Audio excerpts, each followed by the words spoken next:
Caros amigos, tudo bem? Meu nome é Renato Serra e essa é a Reciclagem Democrática. Para você que já me acompanha, meu muito obrigado, peço que continue compartilhando meus vídeos. Para você que está me vendo pela primeira vez, caso goste, vá lá na minha página do YouTube, faça a sua inscrição, ative as notificações, deixe a sua impressão, vai ser um prazer interagir com você. Ou então, me acompanhe na página do Facebook Reciclagem Democrática, assim que eu cumprir a minha suspensão por ter cometido crime de opinião.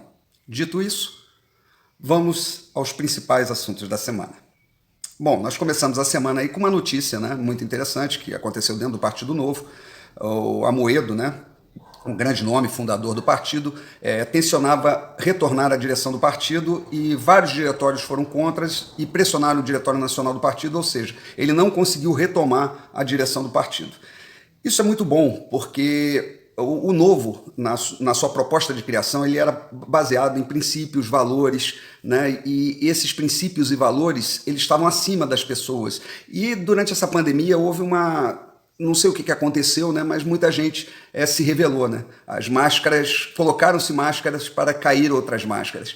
E o Amoedo, dada a dimensão dele dentro do partido, o que ele fala se confunde muitas vezes com o partido. E ele queria também muitas vezes falar pelo Novo, e sem que isso dentro do Novo tivesse bem discutido. E isso criou muitos problemas. E uma das coisas, eu fui uma das pessoas que me desfiliei do Novo.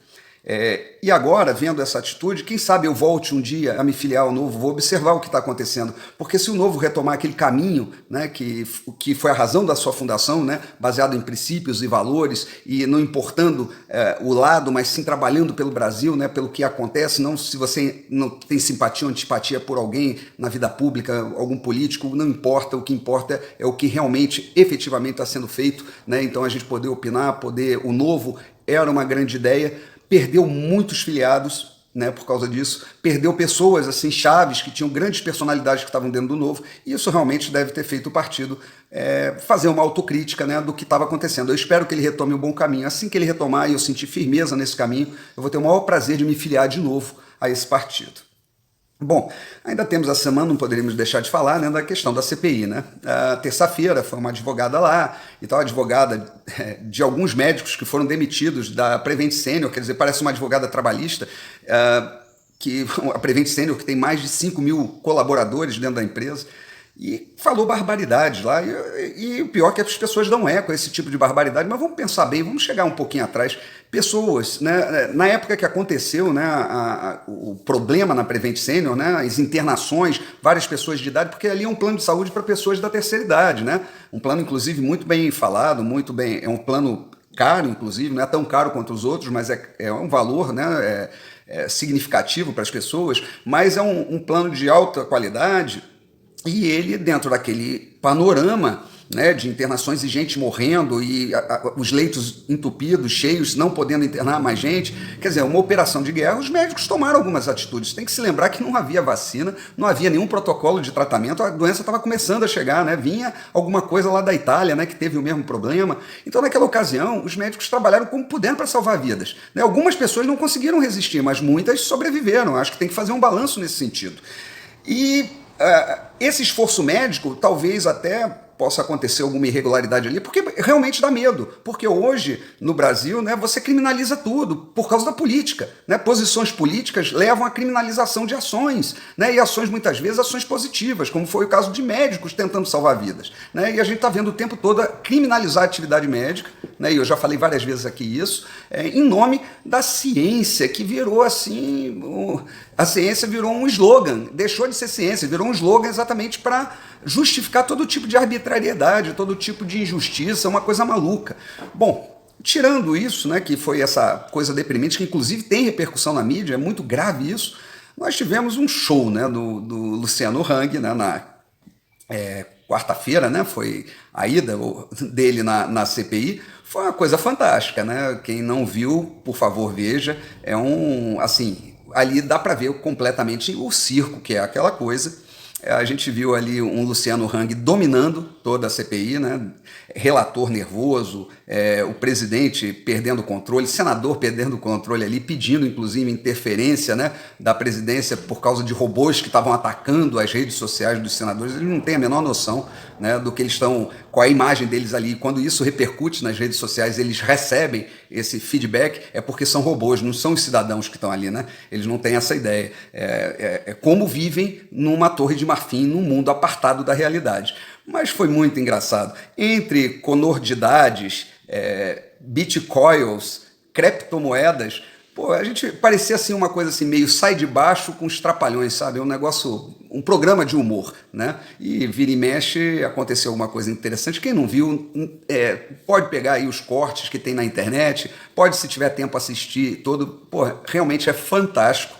E eu espero ali, eu espero realmente que o Luciano Hang, né, que ele deixou em aberto isso na entrevista final, que ele entre para a política mesmo, porque ele tem esse dom, né? Eu acho que ele está com a vida feita, a empresa dele funciona inclusive sem ele, e ele seria um grande senador da República, né? Porque é um homem simples, um homem patriótico, tem muita noção, né, do que é o peso do Estado nas costas do cidadão, né? Ele vive isso, venceu com isso, né? Então eu tenho certeza que lá ele vai conseguir contribuir muito para o país, para melhorar esse ambiente de negócios, né? Melhorar a vida do cidadão brasileiro, que é isso que importa, é isso que a gente quer.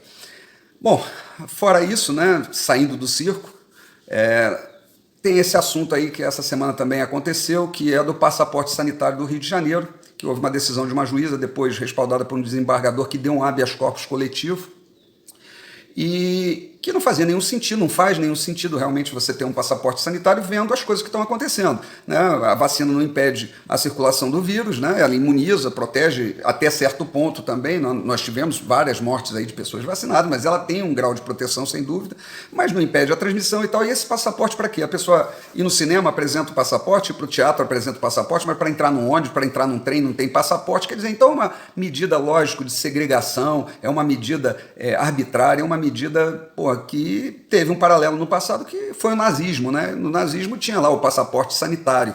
Então isso daí é uma coisa tão ridícula. Caiu, né, pelo bom senso, pela decisão, mas subiu lá para o STF, obviamente, que lá o ministro Luiz Fux, numa decisão monocrática, falou que o Estado do Rio de Janeiro tinha todo o direito de estabelecer as políticas de combate à Covid como ele bem entendesse, baseado ou não na ciência, baseado ou não em estudos, sem necessidade da orientação do governo federal. Quer dizer, manteve o STF um entendimento inconstitucional de dar uma autonomia que os estados e municípios não deveriam ter pela Constituição. Mas eu acho que essa cortina de fumaça toda, né, que o Supremo faz é para esconder muitas coisas. Por exemplo, aquele projeto de lei lá que foi aprovado na Câmara de Deputados, inclusive o Kim Kataguiri estava à frente disso, né, que é o fim dos privilégios dos super salários no poder público, já está há 2 meses lá no Senado e ainda não foi escolhido um relator. E quem faz pressão para que isso não vá para frente é o próprio Judiciário, em especial o STF, até com declarações do ministro Fux, né, que isso é assunto para a lei interna da magistratura, né? Não é eles que têm que decidir isso, como se eles decidissem cortar alguma coisa deles. Quer dizer,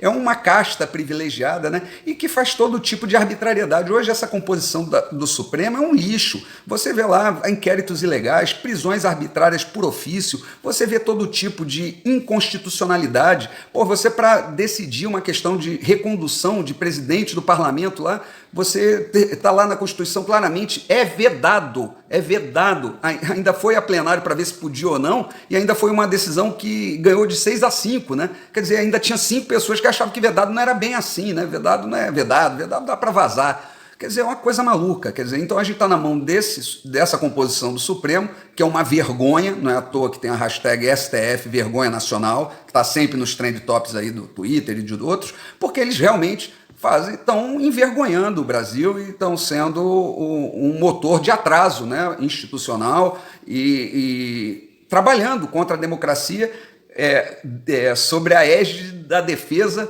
da democracia. Enquanto, mesma coisa, né, o pessoal que defende a ciência, né, sobre o slogan ciência, né, mas que não tem nada a ver com ciência.